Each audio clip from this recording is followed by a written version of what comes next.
یہ میں نے لکھا تھا ویسی، اور ویسے تو ایک سونا کب نصیب ہوگا، جس کی لاسٹ لائن جو تھی مقطع تھا میں نے لکھا تھا اس کے لاسٹ میں کہ جاگنا کب نصیب ہوگا. ٹائٹل یہ ہے کہ سونا کب نصیب ہوگا، جاگنا کب نصیب ہوگا. لیکن ابھی میں شیئر کرنا چاہوں گی آپ سے زندگی، دجال اور ڈالر. زندگی ایک تحفہ ہے، ایک بہت بڑی نعمت ہے. اسے دل سے قبول کر کے خدا کا شکر ادا کرنا چاہیے. زندگی ایک بہت خوبصورت احساس ہے، اسے محسوس کرنا چاہیے. زندگی ایک درد بھی ہے، اسے بانٹ لینا چاہیے. زندگی انمول ہے، اسے سنبھال لینا چاہیے. زندگی جیسی انمول نعمت کو لوگ کیوں اپنے ہاتھوں سے ختم کر دیتے ہیں؟ اس کے پیچھے کون سے عوامل پوشیدہ ہیں؟ انسان سب کچھ سمجھ کر بھی ناسمجھ کیوں بن جاتا ہے؟ لاکھوں لوگ اس وقت دنیا میں ایک دوسرے کی جان کے در پہ ہیں. ہر کوئی اپنی برتری کے احساس کو تسکین دینے کے لیے دوسروں کی جان لینے سے بھی دریغ نہیں کرتا. دنیا میں ایک عجیب نفسا نفسی کا عالم ہو گیا ہے. کیا کہنا؟ پچھلے دنوں میری ایک بہت اچھی سوچ رکھنے والے انسان سے ملاقات ہوئی. آج کے دور میں بہت کم لوگ ہیں جن میں یہ دونوں خوبیاں ہوں. اگر وہ انسان اچھے ہیں تو سوچ اچھی نہیں، اور اگر سوچ اچھی ہے تو عملاً کچھ نہیں. واہ. میں نے ان سے پوچھا کہ کیا قیامت قریب ہے؟ تو انہوں نے کہا بڑی حیران کن بات ہے. ارے بھائی، قیامت تو آ چکی اور اس کے آثار بھی نظر آ رہے ہیں. میں سمجھی کہ اب وہ دنیا کی موجودہ صورتحال کا تذکرہ کریں گے، مگر نہیں. انہوں نے کہا کہ قیامت کی سب سے بڑی نشانی یہ ہے کہ دجال کی آمد ہوگی، اور وہ ایک آنکھ والا ہوگا. ان کے بقول دجال بھی آ چکا ہے، بلکہ فتنہ پھیلا بھی چکا ہے. میں نے حیرانی سے پوچھا کہ کہاں ہے دجال؟ انہوں نے کہا دجال کی نشانی ہے کہ اس کی ایک آنکھ ہوگی، اور اگر تمہیں موقع ملے تو دیکھ لینا $1، جو $1 ہوتا ہے، $100، $5، $10 نہیں، $1 کی پشت پر جو ایک چھوٹا سا مونو بنا ہوا ہے، اس پر ایک آنکھ بنی ہوئی ہے. واہ. یعنی دجال، جس نے پوری دنیا میں فتنہ پھیلا دیا ہے. سوچنے کی بات ہے کہ دنیا میں سب سے قیمتی کرنسی کویتی دینار، پھر پاؤنڈز، پھر ریال اور بہت ساری دوسری کرنسیاں ہیں، مگر پوری دنیا میں استعمال ہوتا جو ہے وہ ڈالر ہے. اور اس ڈالر نے ہی دنیا کو تباہی کے دہانے پر کھڑا کر دیا ہے. اس سے بڑی کیا نشانی ہوگی قیامت کی؟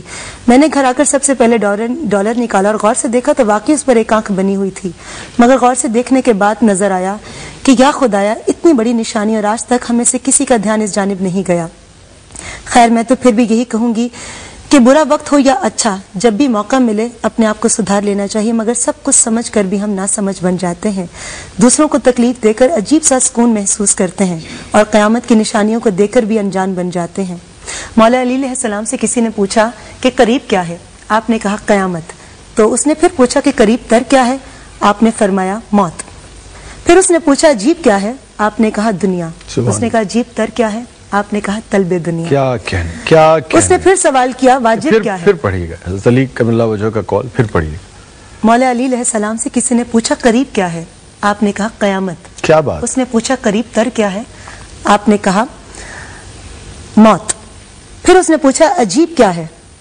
دنیا. آپ نے کہا دنیا. اس نے کہا عجیب تر کیا ہے؟ آپ نے کہا طلب دنیا.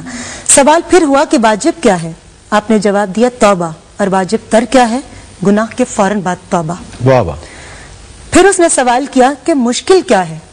آپ نے جواب دیا اچھا عمل کرنا. اور اس نے پھر پوچھا کہ مشکل تر کیا ہے؟ اس نے پوچھا کہ مشکل کیا ہے؟ آپ نے کہا کہ عمل کے بغیر قبر میں اترنا. تو اس نے پھر پوچھا کہ مشکل تر کیا ہے؟ آپ نے یہی کہا کہ عمل کے بغیر قبر میں. اس کو میں دوبارہ ریپیٹ کروں گی. میں سوال کیا کہ مشکل کیا ہے؟ آپ نے جواب دیا قبر میں اترنا. اور اس نے کہا کہ مشکل تر کیا ہے؟ جواب دیا عمل کے بغیر اترنا. واہ واہ واہ واہ. ایسی خوبصورت باتیں ہم صرف پڑھتے ہیں، مگر ان کو سمجھ کر بھی ان پر عمل کرنا بھول جاتے ہیں. اس مشکل وقت میں خدا سے گلہ کرتے ہیں کہ اے خدا، ہمارے ساتھ ایسا کیوں کیا؟ اس تکلیف کے لیے میرا ہی انتخاب کیوں کیا؟ اس جگہ میں نے ایک بڑی خوبصورت بات کہیں پڑھی. لان ٹینس کے ایک لیجنڈ کھلاڑی کو دل کے آپریشن کے وقت حادثاتی طور پر ایڈز ہو گئی تھی. اس واقعے کے بعد اس کے ایک مداح نے اس کو ایک خط لکھا اور کہا کہ تم جانتے ہو کہ خدا نے تم جیسے کھلاڑی کے ساتھ کتنا ظلم کیا اور تمہیں اتنی خوفناک بیماری میں مبتلا کیوں کیا؟ اس مداح کے خط کو پڑھنے کے بعد اس لیجنڈ کھلاڑی نے اس کو جواباً لکھا کہ ایک دفعہ جب میں نے چیمپئن ٹرافی ہاتھ میں پکڑی تھی تو تب میں نے خدا سے نہیں کہا کہ میں ہی کیوں، اور آج اس تکلیف کے وقت بھی میں خدا سے نہیں کہوں گا کہ میں ہی کیوں. کیا بات ہے، کیا بات ہے. اس لیے کہ خوشیاں آپ کو ایک پیارا احساس دیتی ہیں، مشکلات آپ کو اور مضبوط بناتی ہیں.